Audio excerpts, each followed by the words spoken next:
Hey guys, this is Sarah. Thought I'd bring you a short little haul video to show you some of the things that I picked up this week. I've gone to several different places. Looks like maybe a Goodwill or two, and a couple of little church thrift stores, which I highly recommend if you can find independent, particularly charitable thrift stores in your area. I recommend that you go ahead and shop those. The prices are usually very reasonable. The inventory might not be great, but usually they will have a couple of decent things every time I go in. So I recommend that you shop there. But let's get started. The first thing is these Adidas track shoes, and they are brand new. And I picked these up for $3, and I'm probably going to list those for right around $25. I bought these blades, and when I bought them for $1.50, and I didn't even know for sure what they were. I just knew that they were some kind of attachment for maybe a food processor or something. So I did a little research on these. I paid $1.50, and these go for about $15 for the set. These go to a Salad Master. So those are kind of cool. I always like to buy stuff like that just because I know that it's an accessory to something and it probably will sell. This is a souvenir plate from Epcot. Epcot opened in 1982, and this souvenir is marked 1982, so it should be from about when the Epcot Center opened. I paid 35 cents for it, and I wasn't able to find anything like it. There are some other Epcot collectibles listed, but I'm just going to throw this on there for $10 and see what happens. 35 cents, I was willing to take the risk to make a couple bucks on that. These are slate blue or slate gray Pyrex mugs. They're vintage, marked Pyrex on the bottom. I paid $2 for this set of 4, and I've got those listed for $18. So this little treasure, I like to buy stuff like this. I wasn't even, again, sure what this was, but a little research, and I was able to figure out that these are for a Bun Coffee My Cafe machine. This is the K-cup that you can do yourself. This one I believe is just for hot water, if you want hot water out of your machine. And this one is for tea, I believe. But these don't look like, some of them don't look like they've been used. And I paid $1 for them, and they'll do about 25 bucks. So I'm pretty pleased with that. These are some clothes. I don't sell a lot of clothes. I don't enjoy selling a lot of clothes, but I thought I'd pick up a couple of things. This is a Sam Adams really cool scarf that I found. It's in really good condition, and I paid 99 cents for it. So I didn't see another one like that listed. I'm going to ask about 15 bucks for that. This is, I don't think you'll be able to see that, an Artful Dodger hoodie. It's a short sleeve hoodie. It's a size 2XL. It says Wrecking Crew on the back, and it's got a pocket. Just your typical pouch pocket on the front. It says Artful there. I paid $2 for this. I'm going to ask about 20 for that. I thought this was funny. I love t-shirts, and I think a lot of people like t-shirts. It gives them the ability to say something about themselves. This is a Chuck Norris, Facts About Chuck Norris t-shirt. I didn't know if you know this, but Chuck Norris can start fire by rubbing 2 ice cubes together. That's pretty impressive. I paid $2 for this, and I'm probably going to ask about 16 for it. This is an extra large Kingslander t-shirt. Really cool.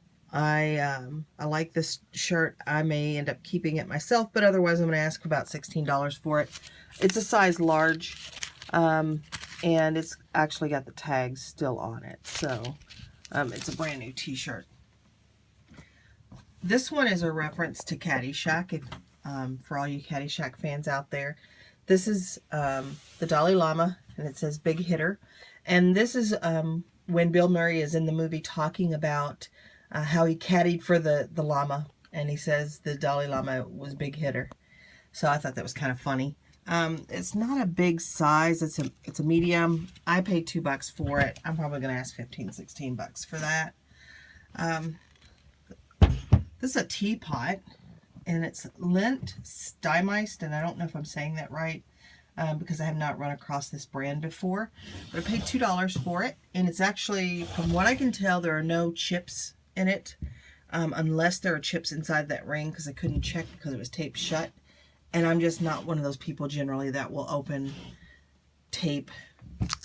Sometimes I will at the cash register if they'll let me, but I'm a rule follower. I can't help myself. So about $25 for that. This is a banjo clock, I believe is what this is called. Mid-century. This is Mount Vernon. Made by General Electric. Kind of cool. I paid $4 for it, and these typically go for about $40. So I just have to check and make sure this one works, and we should be good to go. Got this at the little church thrift store for 50 cents. This is a new Rolodex. It'll probably go about 15. This is a Radio Shack wireless intercom system. I bought 3 of these. They look like they're in pretty good shape. I paid just under $2 a piece for them, and they go for about $25 a piece. Last couple of things here. This is a Rocketfish wireless audio system. This is the sender and the receiver that I picked up at Goodwill for $10 for the pair. And I don't have the remote. I do have all the power cords for it. I think I'm going to ask about $40 for this. I'm not really sure how to test it, and I don't have speakers to test it with anyway. But I'm just going to throw it up at maybe $30-40 untested and see what happens. You know, I may have to lower the price or adjust the price, but for $10 I was willing to take that risk. And the last thing that we got here, and this is a blast from the past. These are the Dr. Scholl's wooden exercise sandals. These are new in box. They have not been worn at all. They are white, which there's not, oh, I think that might be a white pair right there. Really cool. These are from 1980, made in Austria. I paid $4 for these. I probably will ask about $25 plus shipping. I really do not do free shipping on anything unless it is first class, then I might. So I bought a lot of other things, but I think I'll not share those since I've got to get to listing here. But I spent on these items that I showed you a little less than $39. My gross profit on those is projected. It probably won't be quite as high because, you know, I tend to run sales and some things just don't sell. But the projection is $394. And then I always figure that my profit is about half of what my gross is by the time I factor in what I actually paid for the items, my fees for eBay and Amazon and Etsy, and everything else, all of those intangible things like gas and, you know, all the software that I use for accounting and all of that. I usually figure my profit to be about half. So on this lot, if everything sells as it should be about $200 on a $40 or $39 investment, which I'll take that any day of the week. I've heard a little chatter on some of the Facebook groups about Goodwills are so expensive. I can't shop at Goodwill anymore. In some ways, I tend to agree with that because they have caught on to resellers. And just like any other business, it's supply and demand. So if you're going in there and you're buying up all these particular items, which vary from seller to seller, they're going to figure out that there's a demand for those items and they're going to price them up. Now, lately I've come across a few Goodwills that are pricing things just incredibly high. And what they're forgetting is that a small percentage of their customer base are resellers.